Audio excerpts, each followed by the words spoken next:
Peux-tu te présenter? Donc, je suis Sylvain, je suis architecte, je suis cofondateur de l'agence Ciné Architecture que j'ai fondée il y a 5 ans avec mon ami Timothée, également architecte. Pourquoi l'architecture? Quand à la fin du lycée, quand il a fallu choisir un cap, j'étais toujours un peu tiraillé entre une vie artistique et une vie un petit peu plus technique, un petit peu plus scientifique, et je trouvais que l'architecture pouvait parfaitement remplir ces deux cas-là. Timothée et moi, on a fondé l'agence Ciné il y a un petit peu plus de 5 ans maintenant. On s'est retrouvés tous les deux à peu près au même moment de notre vie, dans une période un peu charnière où on avait fait nos classes dans des grandes agences d'architecture à Paris. On a construit des gares, des tours, des bureaux, des choses assez gigantesques. Et Timothée et moi, on était arrivés tous les deux à une période de notre vie où déjà on voulait fonder notre propre activité. Et surtout, on voulait revenir à une échelle un petit peu plus petite, un petit peu plus intime aussi, arrêter avec les grands bâtiments et se consacrer à des sujets plus petits. C'est pour ça qu'on s'est retrouvé à fonder Iné et qu'on est parti bille en tête dans la rénovation d'appartements et dans les questions que sont les agencements, l'architecture d'intérieur, sujet qui est très souvent boudé par les architectes et qui nous tenait beaucoup à cœur et sur laquelle on s'est lancé corps et âme. Quels sont vos défis du quotidien? Le défi principal d'un architecte, et c'est d'ailleurs la première mission d'un architecte, c'est le conseil. Au-delà de faire des plans, au-delà d'imaginer des espaces, la première attente et le premier défi pour un architecte, c'est de répondre en fait à toutes les interrogations et à toutes les questions que peut avoir le client. Et c'est également d'anticiper le maximum de problèmes et le maximum de sujets qui vont arriver avec le chantier, avec le projet que l'on lance. Donc euh, c'est vraiment un défi sur toute la durée du projet, parce qu'à partir du moment où on commence jusqu'au moment où on termine, on peut rencontrer des imprévus, particulièrement dans la rénovation. Et le vrai travail et le vrai défi de l'architecte, c'est d'essayer au maximum d'anticiper tous les problèmes et tous les sujets qui vont pouvoir arriver en cours de chemin et qui vont pouvoir créer des difficultés. Donc, un bon architecte arrive généralement à flairer un peu les sujets qui vont lui tomber dessus, ou en tout cas, quand il lui tombe dessus par surprise, trouver des solutions et trouver les bons conseils pour aider son client à aller de l'avant. Pourquoi avoir choisi IMAPper? Le choix d'IMAPper est venu, ça faisait quelques temps déjà qu'on se disait que ce serait vraiment fantastique d'avoir un outil qui nous permette de faciliter les métraits, de faciliter en fait la prise de cote de l'existant. Pourquoi? Parce que cette mission-là, que nous on appelle le diagnostic, c'est-à-dire on vient dans un appartement et au-delà même de faire les métraits et de faire le plan de l'existant, on analyse un petit peu tout ce qui constitue l'appartement. Cette étape, en fait, est hyper importante parce que justement, elle permet d'anticiper un maximum de sujets et un maximum de problèmes qui pourraient survenir pendant la rénovation et pendant les travaux.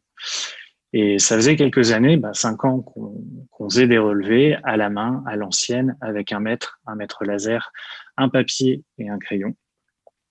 Ça prend énormément de temps, il y a beaucoup d'imprécisions, on est obligé de faire ces relevés plusieurs fois en cours d'avancement et pendant le chantier pour préciser les sujets que l'on n'a pas vus, les sujets qu'on a un peu loupés, parce qu'il y a toujours des petits loupés.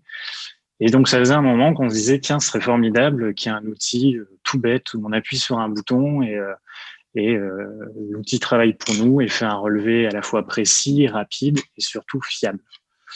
Et donc, du coup, on a trouvé le IMAPper sur Internet, on a un petit peu cherché, on est tombé sur le site Internet et on a contacté l'équipe qui nous a prêté le IMAPper pour qu'on puisse essayer l'appareil et puis qu'on puisse se faire une idée de ce qu'était cet outil et de comment il fonctionnait. Quelle est la situation maintenant? Donc du coup, on a fait l'acquisition du IMAPper, on l'a essayé, ça fait à peu près 1 mois et demi, 2 mois qu'on essaye l'appareil. Ça a un peu totalement changé la session de relevé et aussi la rencontre avec le client. Pourquoi? Parce que maintenant, on arrive sur un chantier, ou même pas, c'est même pas un chantier. On arrive sur un potentiel projet, un client nous appelle, nous dit, voilà, j'ai peut-être un projet, est-ce que vous pouvez venir voir l'appartement, etc. Rien n'est encore signé, mais déjà lors de la première visite de l'appartement, le e-mapper, en fait, est extrêmement facile et permet de gagner beaucoup de temps. Donc, en fait, on appuie sur le bouton, on l'installe, on appuie sur le bouton, le e-mapper tourne et fait son relevé. Et pendant ce temps-là, nous, on peut continuer à échanger, à discuter avec le client. Et du coup, ça a complètement changé notre façon de faire des relevés. C'est que ça nous permet à la fois de faire le relevé, mais aussi de commencer un peu à discuter du programme, du budget et à tisser aussi un lien avec notre client. Ce qui a changé également, c'est donc du coup, pendant que le e-mapper tourne, on peut avoir plus de temps, donc à la fois, comme je le disais, pour discuter avec le client, mais aussi pour prendre d'autres mesures, des éléments que le e-mapper ne prend pas forcément, parce que voilà, il prend les plans, mais il y a toujours des petits détails importants à prendre soi-même. Donc, il permet aussi de laisser le temps, pendant qu'il tourne, de faire des petits relevés complémentaires ou d'analyser des choses tout en. Donc, c'est vraiment un gain de temps énorme parce qu'en fait, on fait un relevé et en même temps, on peut faire pas mal d'autres choses. Ce qui est assez agréable et bluffant avec cet appareil, c'est que donc au-delà de faire gagner du temps lors du relevé, puisqu'on peut faire plusieurs choses en même temps, c'est qu'on en gagne aussi énormément quand on revient au bureau et qu'on analyse un peu les données qui sont prises par le mapper. Donc, assez rapidement, on arrive à établir un plan. On voit la forme de l'appartement émerger. On découvre que les pièces finalement ne sont pas orthogonales, elles sont légèrement en biais. On peut détecter l'épaisseur des murs, donc tout d'un coup comprendre que finalement il y a un porteur là où on pensait qu'il n'y en avait pas, ou inversement, il s'agit finalement d'une cloison ou d'un poteau localisé. Le mapper en fait va révéler pas mal de choses que on ne voit pas d'un premier abord et qu'on ne voit pas de visu dans l'appartement. Et là, tout d'un coup, sur l'écran, en fait, il y a des choses qui apparaissent et qui deviennent extrêmement évidentes et qui surtout sont fiables.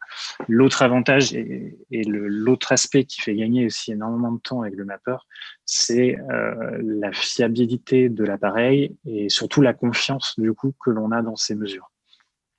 On a eu par exemple deux cas là sur le dernier mois où on est allé faire des relevés, donc à la fois d'une petite maison en ville à Paris et d'un grand appartement.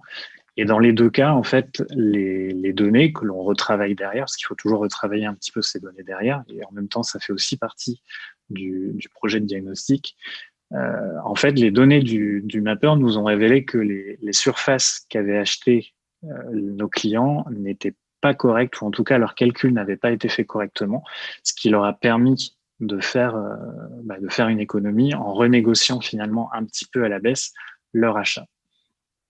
Et là où en fait le mapper, donc au-delà de révéler ce genre de détails, là où le mapper a été assez confortable, c'est que ça nous a permis, au moment où les clients vous appellent pour vous demander si vous êtes sûr et certain des chiffres que vous avancez et du relevé que vous avez fait, en fait, les données du mapper nous ont vraiment conforté dans l'idée que voilà, les informations que l'on donnait à notre client étaient vraiment fiables et on pouvait vraiment s'appuyer sur le relevé du mapper pour pouvoir les justifier.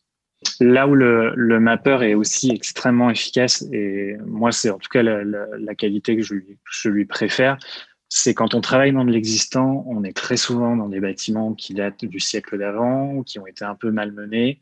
On n'est pas dans de l'existant, on n'est pas dans du neuf, on n'est pas dans des bâtiments en béton qui ont été faits parfaitement, orthogonaux, propres, etc. Et l'intérêt principal du mapper pour moi, c'est que même dans un espace où vous avez des cloisons qui sont un peu dans tous les sens, où il y a des angles, où il y a des accidents, où il y a des murs pas droits, des planchers pas droits, la force de frappe du mapper, c'est qu'en fait, tous ces éléments-là apparaissent à l'écran et avec un minimum enfin, juste en appuyant sur un bouton.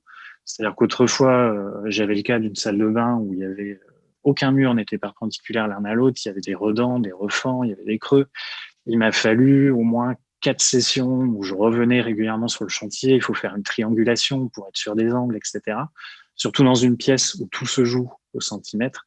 Là, avec le mapper, vous appuyez sur un bouton, il scanne la pièce et en fait, sur votre écran, vous avez parfaitement les angles entre chacun des murs.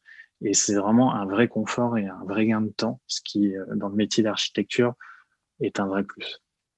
Que diriez-vous à des entreprises pour les convaincre d'utiliser le e-mapper? Moi, le principal conseil que je dirais, c'est essayez-le. Déjà, je pense que, enfin, nous, ça a commencé comme ça. On a reçu l'appareil, on savait pas comment ça fonctionnait. On savait On savait pourquoi on voulait l'essayer, parce qu'on savait qu'on en avait un besoin. Mais c'est vraiment à l'essai, c'est vraiment en réalisant déjà le relevé de notre bureau, puis après un second relevé, qu'on s'est rendu compte vraiment de l'intérêt et du temps que ça nous permettait de faire économiser. Donc voilà, le conseil que je donnerais, c'est si vous voulez gagner du temps et de la fiabilité, essayez-le, et ce n'est qu'en l'essayant que vous pourrez vraiment être convaincu de la chose.